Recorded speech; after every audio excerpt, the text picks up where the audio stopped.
This is a beat I made about 10 years ago.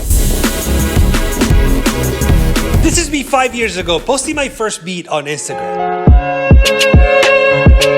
This is me 1 year ago, getting a placement with Tory Lanez. Take a look at me, I just with that bitch just like on Booker T. This is me now, about 10 years since I started making music full time. It's absolutely crazy.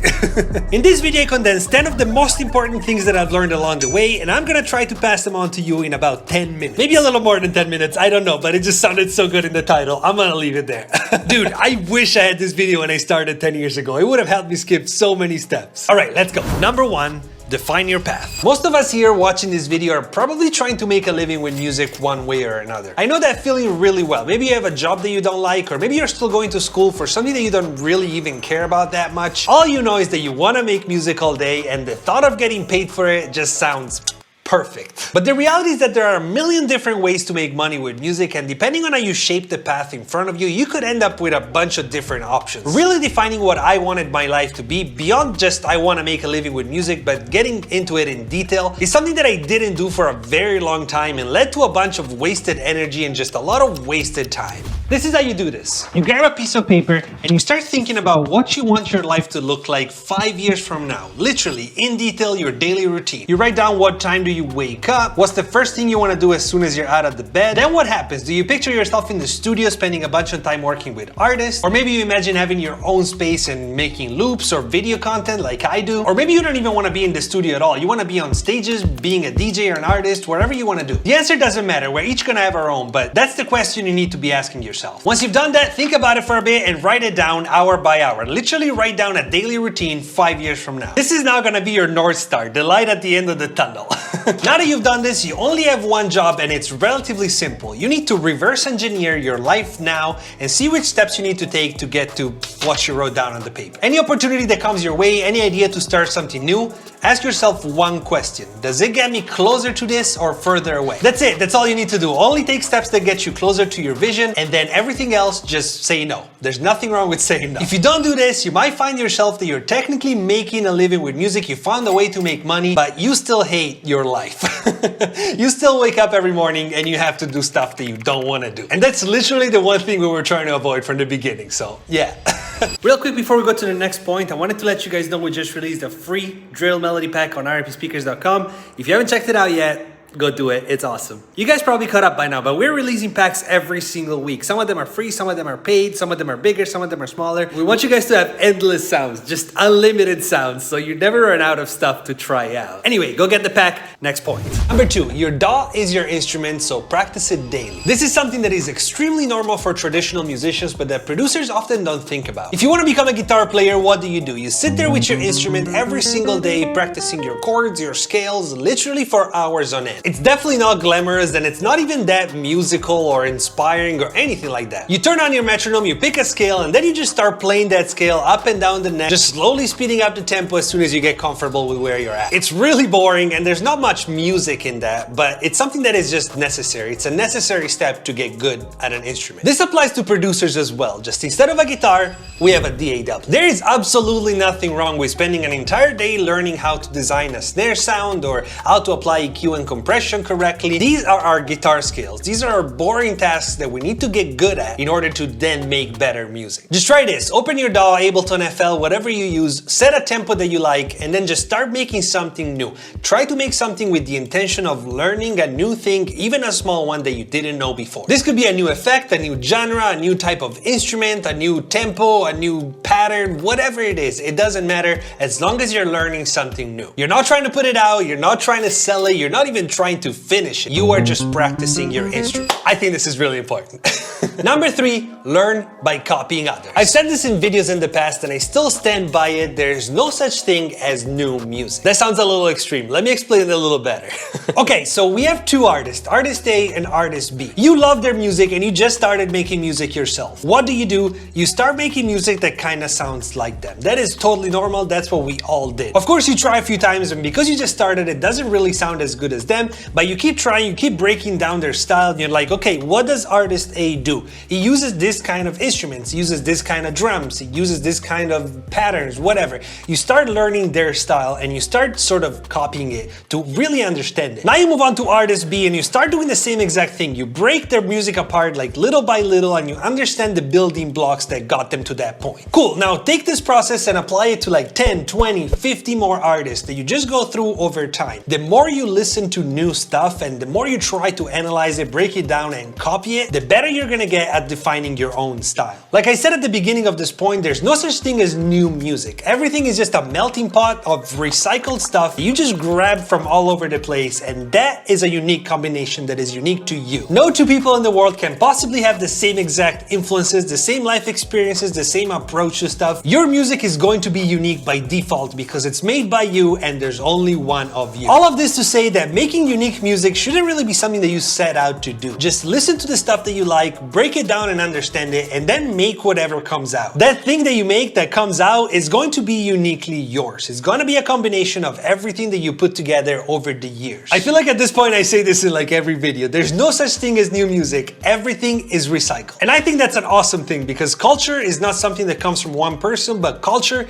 is a human thing. It's a shared thing. We all move forward together and push as a species, and that's much better than just doing it on your own and trying to figure it out from the beginning every single time. So yeah, if you want your own style, listen to a bunch of different stuff, break it down, copy it, understand it, you got your own style. It's really that simple. Number 4, expect your music to suck. Your music sucks right now, and so does mine and everybody else's.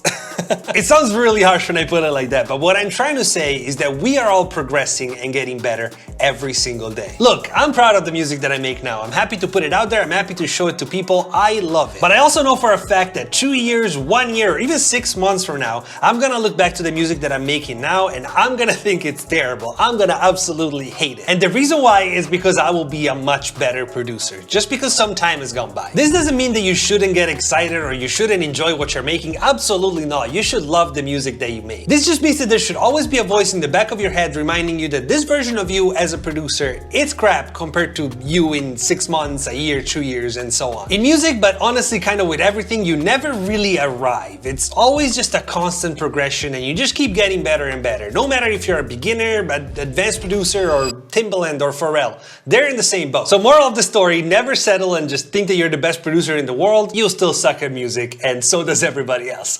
In the nicest way possible. And this takes me to our next point. Art versus content. I feel like there's been a lot of confusion about these two, especially in recent years, as they kind of overlap at this point, but I still think that there's a distinction that it's important to remember. Art is a pure, unfiltered expression of your emotion and your creativity. Art has no rule, no boundaries, no limit. Your art is literally a manifestation of who you are as a person. Pure art is not really created to be sold or to make money. It's literally a need that you have to express something inside you to other people. It's a very intimate form of communication between the artist and the listener. Musical content, on the other hand, is much closer to entertainment. It does have a lot of rules that make it more appealing to the masses. Don't get me wrong, it's still incredibly valuable and it's what I do for a living, and it's also 90% of what I consume on a daily basis. There's absolutely nothing wrong with it, but it is different from art. It has a slightly different purpose. Most producers and artists tend to fall somewhere in the middle. They do create real art to express who they are, but they also package it in a content-like way to be able to present it to a lot more people. This is totally fine, and it allows the artist idea or whatever they were trying to convey, it allows it to reach a lot more people just because of the way that they present it. I'm telling you all this because I never thought about it until very recently, and most of my career I had no idea where my stuff fell in this art versus content spectrum. I think it's really important to be conscious of where you want to be on that spectrum and then decide what kind of compromises you want to make and just where do you want to place your stuff. In other words, you want to be 100% honest with yourself about what is the real purpose of you making music. Because ultimately, if you don't even know yourself, how are you possibly going to be able to communicate it to others? You can't.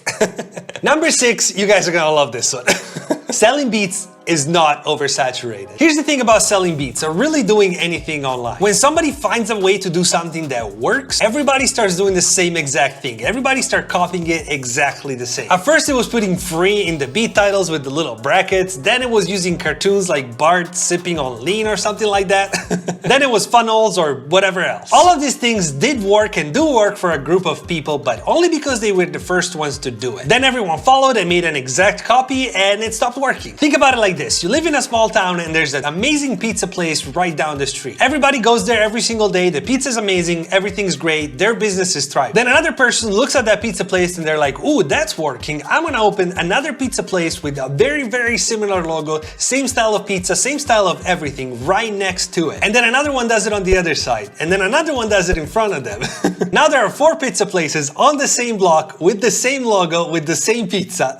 You see where I'm going with this. It's not gonna work. I made this mistake so many times myself. I used to do the free thing on my beats. I used to do the cartoons. I used to want to make videos exactly like Casey Neistat or Peter McKinnon because I thought that was the way to make YouTube videos. It was working for them. Why shouldn't it work for me? But every single one of those attempts miserably failed.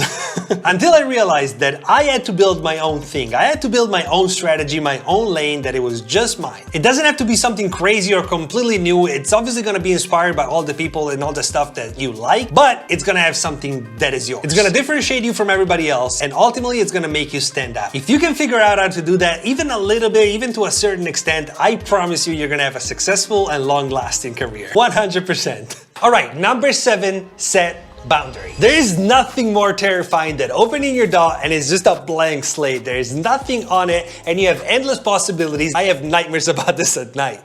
You might think the endless opportunities and possibilities for your music are good, but they're not. Like at all. Figuring this out helped me so much. So this is what you do. Whenever you open your DAW, instead of just starting with whatever, set a framework, set some rules and kind of give a purpose to what you're trying to make. It could be anything like, I'm only gonna use a piano for the melody and I'm gonna use effects to make it interesting, or I'm only gonna use that one drum kit for my drums. It could be literally anything. And you can also break the framework and the rules as you keep going with your music, but this will help you get started quickly. It'll immediately get rid of any beat block type thing, and it's also gonna give more purpose to your music. It's gonna give it a direction. I like this one. I think this was really important. All right, number 8. We're almost done, but I got some bangers coming up. Are you doing this for the right reasons? I guarantee you this is something everyone struggles with, whether they just started out or they're already professionals and they have been for years. Remember point number 1, the one where we got the piece of paper, we wrote down a schedule and we imagined our life in 5 years? Well, it's really easy to get caught in all these things, money, business, managing, and marketing, and you forget about your number 1. You forget about that piece of paper. Trust me, I've had a bunch of different careers in music. I was a drummer, I was a teacher, I was a music composer, now I'm sort of this YouTuber figure. It's really, really easy to find yourself in a place where you're making a living, you're technically doing what you set out to do, which is making music, but you're still really unhappy and you kind of hate your daily life. At some point I realized that success is not money, it's not fame or followers or anything like that. Success is this piece of paper. Success is waking up every morning excited to do what you're about to do. So when you define your goal, your ideal day, don't lose track of it along the way. Okay, number 9, recycle everything you make. I was that guy for years. I would make a beat, it wouldn't come out very good, and I would just delete it. Delete the session, I wouldn't even save it. I have deleted probably, I don't know, 500 beats over time that are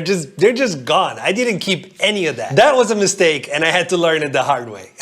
Every time you make something, there's always a little bit of good in it. Even if it's not a good beat, even if you're not happy with it, there's always gonna be something that you did. It could be a preset for the compressor that you just made for the snare, and you can save it and use it on a bunch of stuff in the future. It could be a melody, it could be a bass line, it could be a MIDI of something. It doesn't matter. Every single beat that you make has at least one element that you can save, export, and use for something else in the future. When I started doing this, it allowed me to build like a huge library of sounds that I can then use for packs. It allowed me to just be a better producer and just have more tools at my disposal that I created and I would have deleted, so I would have wasted my time, but instead I created them and I used them for something else. So yeah, recycle everything you do. Don't delete stuff. Never delete stuff. All right, we made it, people. At number 10, keep it fun. This was pretty self-explanatory. You didn't start making music, none of us did, because it was a good business opportunity. We started because music is a f***ing blast. Even as it turns into a business or you're trying to turn it into a business, never forget that. Music is fun as hell and it should always stay this way. All right, we're done. Don't forget to grab the free pack at the link in the description. I'll see you guys in the next video.